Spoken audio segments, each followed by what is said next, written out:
Olá, amigos do Notícias Agrícolas, no ar nosso boletim de mercado, agora para analisar o mercado do boi. Desde a última segunda-feira você vem acompanhando aqui com a gente a confirmação da investigação de um caso suspeito de vaca louca. A gente espera que seja mais um caso atípico para que essa situação se resolva o mais rápido possível, que está em investigação e que deve ter um resultado confirmado entre hoje e amanhã, pelo menos essa é a expectativa do mercado. Mas desde segunda-feira a gente estava esperando pelo momento de volta do funcionamento da B3, né, que por conta do carnaval estava fechada aí e voltou a operar só hoje a partir da 1h da tarde para saber como o mercado futuro ia entender essa situação. Não deu outra, foi a B3 começar os negócios e a gente já viu o limite de baixa sendo acionado por lá. Além disso, alguns reflexos já começam a aparecer também no mercado físico, nos negócios do dia a dia do pecuarista. E é por isso que a gente convidou o Fernando Henrique Iglesias, lá da Safras e Mercado, para ajudar a gente a entender o que pode acontecer com o mercado, com os preços, enfim, o que a gente vai ver daqui para frente até ter essa confirmação, até ter o aviso dos países compradores das nossas carnes, enfim, como é que esse mercado pode agir. Fernando, obviamente B3 foi coerente, né, com a especulação, com esse caso em investigação e caiu, mas caiu forte, hein, Fernando? Seja bem-vindo, meu caro. Boa tarde a todos. Gostaria de não estar aqui falando sobre mais uma suspeita de EIB, né? Pois tá ficando comum isso, né? A cada 2 anos a gente tem um caso sendo registrado aí, Fernando. Exatamente. Está ficando mais rotineiro do que a gente gostaria. Mas, de qualquer forma, o mercado está reagindo a isso de uma maneira bastante contundente no mercado futuro. Nos futuros de boi gordo na B3, a queda é bastante agressiva. Aquele limite de oscilação que você mencionou já foi acionado para os contratos março, abril e maio. Tá? Então, uma queda realmente bastante agressiva. E, lógico, a última vez, inclusive, que esse tipo de mecanismo foi acionado dentro da B3 para os contratos de boi foi justamente em setembro de 2021, quando aconteceu essa situação, quando ocorreu o embargo à carne bovina brasileira pela China, naquele segundo semestre, e isso gerou muito impacto ao mercado brasileiro. E eu estava acompanhando as primeiras movimentações aqui, são quedas fortes de 5%, mais de 5% aí em relação aos fechamentos da última sexta-feira, né? O mercado que estava ali próximo dos 300, literalmente derreteu para baixo dos 290, Fernando. Exatamente isso. No mercado físico, a situação é um pouco diferente ainda, mas nós já temos alguns sintomas preocupantes dentro do mercado.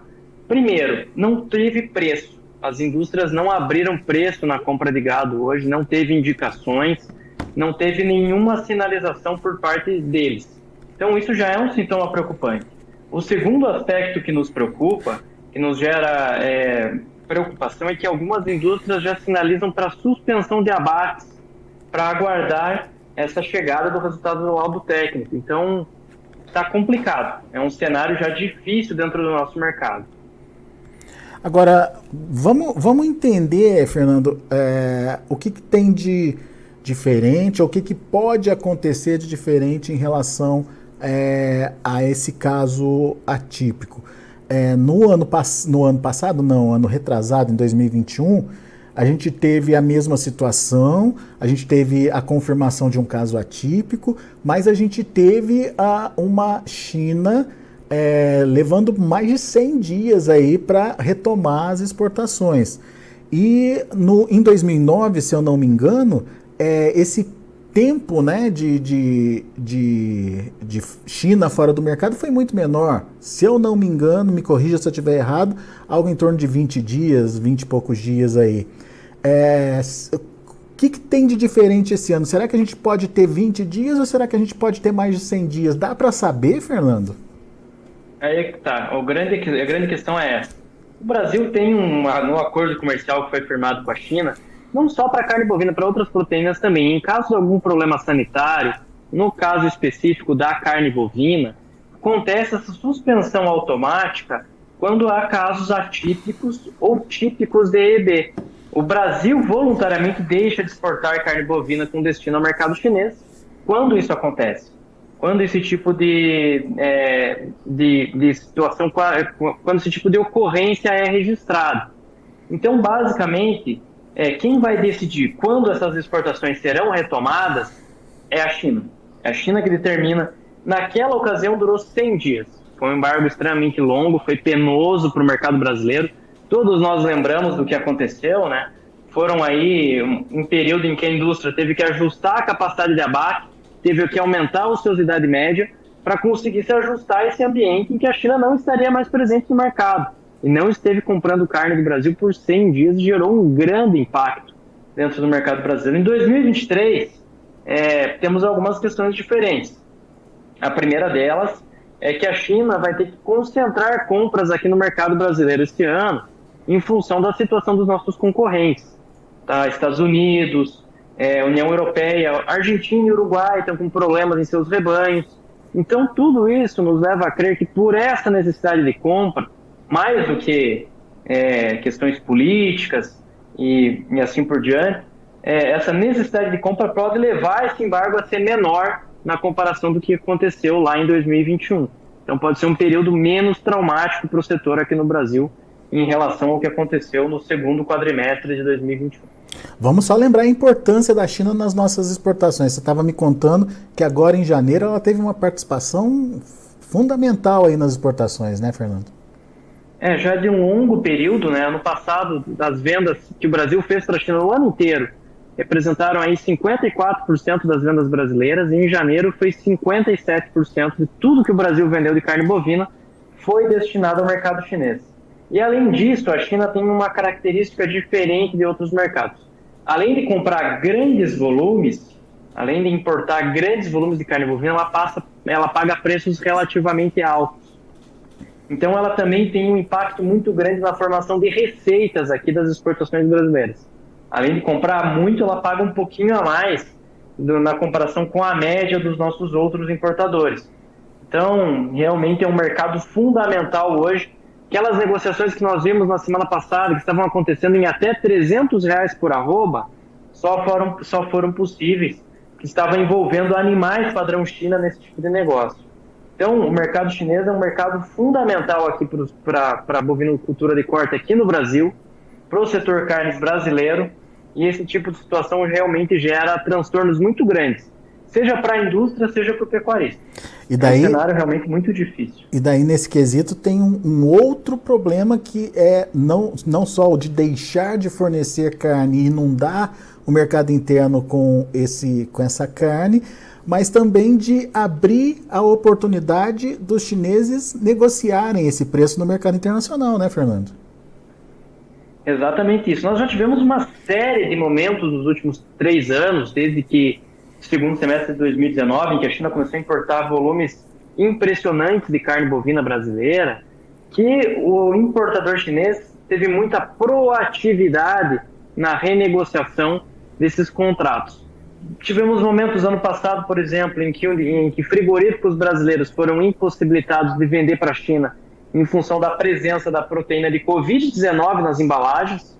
As próprias organizações de saúde, de sanidade animal, diziam que não havia possibilidade de contágio nesse tipo de situação, mas de qualquer forma a China foi lá e fechou vários frigoríficos aqui do Brasil em função disso. Então ela é sempre muito proativa quando se trata em questões que envolvem segurança alimentar e renegociação de contrato. Ela é bem agressiva nesse tipo de negociação. Então esse tipo de cenário realmente coloca a faca e o queijo na mão do importador chinês e vai permitir que ele renegocie contratos de uma maneira ainda mais agressiva, que mais vai em direção aos seus interesses. É isso que chama muita atenção. A gente está falando da China porque a China tem esse contrato, digamos, com o governo brasileiro de suspensão imediata. Você já explicou isso, né, no caso de detecção de algum problema sanitário. Mas e os outros países, Fernando? Também costumam interromper as exportações? É mais fácil delas serem retomadas? Isso é caso a caso? Como é que funciona a exportação como um todo? Aí vai do acordo com cada um dos países. Por exemplo, em 2021, a Arábia Saudita chegou a fechar o mercado brasileiro por um período mais curto do que a China, mas suspendeu as importações de carne bovina brasileira. Então isso vai da decisão de cada um dos importadores, qual vai ser a iniciativa deles em relação a isso. Mas eu quero só colocar aqui uma questão que é muito importante. Do ponto de vista de sanidade animal, o Brasil seguiu à risca todas as normas. O animal nem chegou a entrar na cadeia produtiva. Dessa vez, o animal estava lá numa propriedade, no Pará, a propriedade já está em isolamento até sair o resultado do laudo. O Brasil segue à risca todas as normas, cumpriu à risca tudo que é exigido nesse tipo de caso. As amostras já foram enviadas para um laboratório de referência no Canadá. Tá? Então, e o Brasil não reúne características para casos típicos da doença. Por se tratar provavelmente de um caso atípico, os danos em relação a outros importadores não devem ser grandes. Não devemos ter, assim, consequências mais desastrosas ainda, mas, de qualquer forma, ficar atento com relação a essa postura chinesa e, conforme sair esse laudo, né, qual vai ser a posição e quais consequências que isso vai gerar no mercado. A princípio, vai ter uma suspensão das exportações, seja um caso típico, seja um caso atípico. Mas provavelmente é atípico, né, pela característica do Brasil. Caso não seja confirmado, que eu acho pouco provável, mas enfim, tem essa possibilidade ainda, né, Fernando? Segue a vida normalmente. Exatamente. Tem uma pequena possibilidade de realmente ser um caso de raiva, o que eliminaria qualquer problema. Aí não teria problema algum para o mercado brasileiro, tocaria o barco, normalmente seria só um dia de instabilidade, um dia de incerteza dentro do mercado, mas pelas características do animal, por ser um animal de idade avançada, por gerar, tá mais próximo da EED do que da raiva realmente. Muito bem. Então, ficar atento para esse laudo, esse ponto vai ser decisivo daqui para frente. Muito bem, então vamos lá, vamos retomar então a questão do que pode acontecer com o mercado físico, né? O mercado futuro já reagiu normal, a gente sabia que isso podia acontecer. No mercado físico, você me disse que não teve indicação de preços hoje por parte dos frigoríficos e as indústrias já estão sinalizando aí suspender abates. Isso é ruim nesse momento, ou a situação do pecuarista, digamos, é mais confortável do que aquela que existia em setembro de 2021? Pergunto isso por quê, Fernando? Naquele momento, a maior parte dos nossos animais eram animais de confinamento, enfim, era aquele animal que tinha prazo de validade. E a gente chegou até a ouvir o termo desconfinamento naquele momento lá em 2021, né? Nesse momento, a maior parte do gado vem de pasto, apesar de termos confinamento também. Isso alivia essa pressão aí na falta de demanda, Fernando? Sem dúvidas, né? Por se tratar, pensando porque as pastagens têm uma enorme qualidade nesse momento na região centro-norte, está chovendo muito nessa região do país, né, nesse início de ano. Então isso oferece uma perspectiva muito positiva, muito saudável realmente, pelo menos em termos de capacidade de retenção para o pecuarista. Lógico, é um cenário preocupante, é um cenário difícil em função do que vem pela frente, né? A indústria realmente deve reduzir a demanda por boi gordo em função de tudo que está acontecendo. Naquela ocasião em que o embargo aconteceu, teve uma queda de 30% do volume de animais abatidos a nível de Brasil. E lá em setembro de 2021, né? Exatamente. Então a indústria também tem essa memória muito recente do que aconteceu, né? E pode ter esse tipo de decisão novamente, reduzir abates, aumentar a capacidade ociosa e vai começar a mudar a cara desse mercado. É um mercado que estava firme, que estava colhendo bons resultados até a semana passada, exportação indo bem, agora já convive com um cenário de incerteza. Pois é, só que daí tem um agravante aí nessa questão, a chegada das fêmeas, né? A partir de agora de março tem essa enxurrada aí de fêmeas, ou pelo menos a expectativa é essa, né, Fernando? Até que ponto isso pode ser mais complicado ainda para o mercado? Bom, esse é um ano que tem algumas particularidades quando nós comparamos com 2021 principalmente. É um ano de maior capacidade produtiva dentro do mercado brasileiro. É um ano em que há uma maior oferta de animais de reposição, tanto que a reposição já caiu entre 25% a 30% em 2023, quando nós comparamos com o mesmo período de 2022. Tá? Então, a tendência era para um maior descarte de fêmeas, um maior descarte de matrizes. Agora, diante desse cenário imprevisível, o pecuarista aí pode repensar suas decisões, rever suas estratégias e realmente tentar se adequar a essa nova realidade de mercado. Tá? Mas, de qualquer forma, era um mercado que já tinha indícios de uma oferta maior, já ia conviver com uma mudança de quadro de disponibilidade interna esse ano, e agora, sem o principal importador de carne bovina brasileira, a situação pode ficar ainda mais complicada, ainda mais difícil. E daí a gente se pergunta, o que tem a ver o mercado de fêmeas com o mercado de animais para a China? O fato é que aqueles animais que iriam para a China acabam indo para o mercado interno e concorrendo diretamente com o espaço dessas fêmeas, né? Só para colocar um adendo, isso em caso de embargo prolongado. Isso, tá? Claro. Se o embargo começar a durar mais de 30 dias. Por enquanto, o que a indústria frigorífica vai tentar fazer, num período mais curto de embargo, é tentar empurrar essa escala para mais adiante, por um momento de quando a China vai retomar essas compras de carne bovina brasileira. Essa estratégia aconteceu lá em 2021. O que realmente pegou todo mundo de surpresa foi esse período tão prolongado de embargo, essa duração do embargo. Isso realmente surpreendeu, isso realmente chamou a atenção. Aí, realmente, essa oferta que estava estocada dentro da indústria, por exemplo, que foi autorizado, inclusive, o estoque em containers frigoríficos, em câmaras frias naquela época, teve que ser ofertado parte dela aqui no mercado interno, que ajudou a derreter os preços realmente aqui dentro do mercado. Fernando, o que se faz numa situação dessa? Qual a orientação de vocês aí das safras para o produtor que está passando por isso nesse momento? Tem o que fazer ou só rezar? Por enquanto é aguardar. Aguardar esse laudo técnico que vai sair, esperar o que vai acontecer.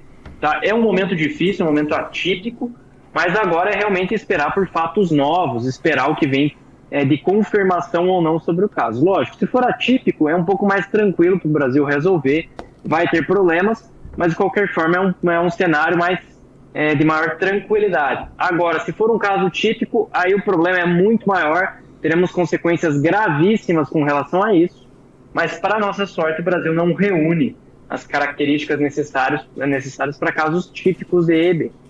Então, paciência agora, ter tranquilidade na tomada de decisão para realmente não se levar por esse momento de tensão dentro do mercado. E a expectativa é que esse resultado saia ainda hoje ou no máximo amanhã, né? Exatamente. Isso foi uma declaração do próprio ministro da Agricultura, Carlos Fávaro. Ele falou isso na segunda ou terça-feira, né? Que entre hoje e amanhã o resultado desse laudo estaria disponível. Então o Brasil realmente trabalhou com muita precisão, com muita velocidade, para conseguir aí minimizar os prejuízos. Mesmo assim, a gente vê o que aconteceu na B3 hoje, né? Então, o mercado realmente é muito ágil nessa precificação de notícias ruins. Então, agora tem que ter cautela na hora da tomada de decisão. Boa. Tá certo, Fernando. Quer fazer alguma consideração? Quer colocar alguma coisa que a gente não falou? Enfim, alertar sobre algum fator? Enfim, fique à vontade. Bom, apenas que esse tipo de turbulência está se tornando mais rotineira aqui dentro do setor carnes brasileiro. Primeiro, temos a influenza aviária que também está batendo a nossa porta. Casos atípicos de EB acontecem rotineiramente. Então tem que ficar realmente atento a informações, ter acesso a informações de qualidade para que realmente você esteja a par aí do que está acontecendo dentro do mercado e dos impactos que vai ter no dia a dia do teu negócio. Hoje o mercado é globalizado, essas notícias correm o mundo com muita velocidade, então você precisa realmente ter uma fonte de informação confiável para que você possa tomar as decisões da maneira mais assertiva possível. Isso é muito importante. Agora, só lembrando, né, um pouquinho do que aconteceu em 2021, ao se acompanhar, né, o prazo ou a demora de retomada das compras chinesas aqui no Brasil, muito se falou de uma mudança nessa relação, nesse acordo aí com a China, enfim, para tentar estabelecer parâmetros que possam agilizar a retomada aí das exportações assim que, enfim, o mercado tiver com os laudos em mãos e com as confirmações já feitas. Alguma coisa evoluiu nesse sentido? Você tem conhecimento disso, Fernando? Olha, pelo que consta, não houve mudanças desse acordo comercial entre Brasil e China, essa relação que acaba englobando todo o setor carnes, né? Temos, por exemplo, protocolos similares para carne suína. Por exemplo, se o Brasil tiver um caso de peste suína africana, também suspende as vendas ali preventivamente com destino ao mercado chinês. Nunca teve que acionar esse tipo de mecanismo para outras carnes, além da carne bovina. Tá, mas ele continua presente, pelo que consta, né? Né? É que a discussão venha de novo, então, à tona, para que realmente a gente não fique refém dos compradores, né? No final das contas, eles que determinam quando volta, se tiver tudo bem por aqui, se tiver tudo sob controle, como você bem colocou, se todos os processos foram cumpridos rigorosamente pelo governo brasileiro, por que ficar adiando a retomada das exportações, né? Isso a gente precisa discutir. Enfim, mas a gente nem sabe como é que vai ser essa retomada ainda, né, Fernando? A gente tem 2 anos diferentes aí, 2019 foi de um jeito, 2021 foi de outro, vamos ver como é que vai ser agora em 2023. Exatamente. É só para reforçar aqui, a turbulência vem pela frente, sim, está aí pela frente, então agora encarar essa situação, enfrentar ela, é mais e ressaltando, esse tipo de ambiente é ruim tanto para o pecuarista quanto para a indústria. Uhum. Para a indústria também é péssimo esse tipo de situação, tá?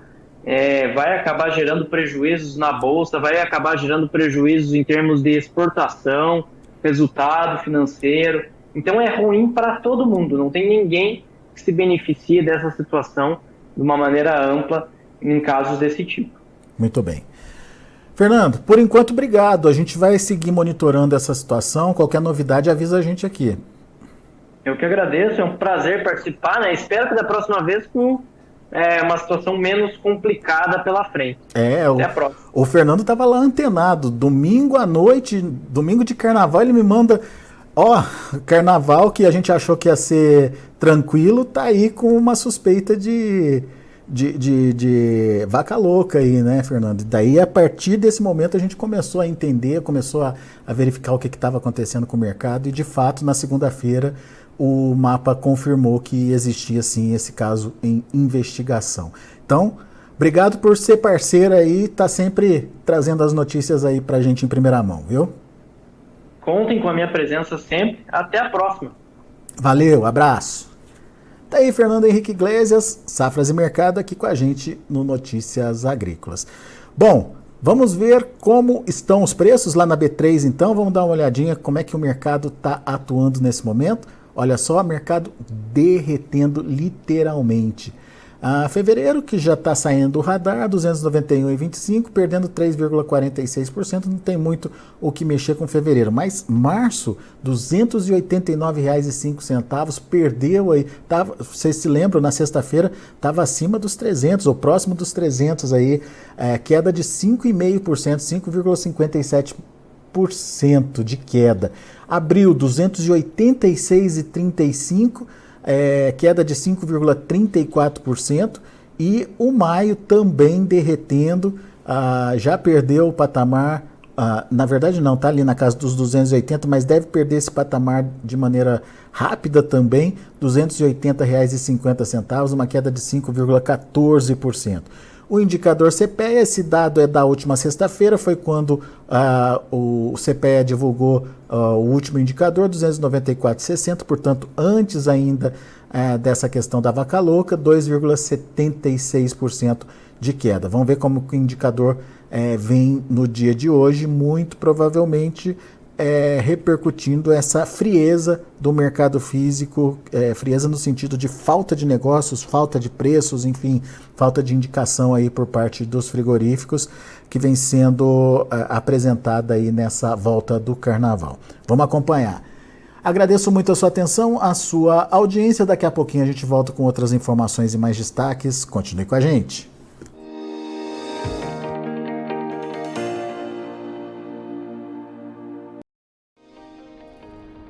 Se inscreva em nossas mídias sociais, no Facebook Notícias Agrícolas, no Instagram @Notícias Agrícolas e no nosso Twitter @Notiagre. E para não perder nenhum vídeo, não se esqueça de nos acompanhar no YouTube e na Twitch, Notícias Agrícolas Oficial.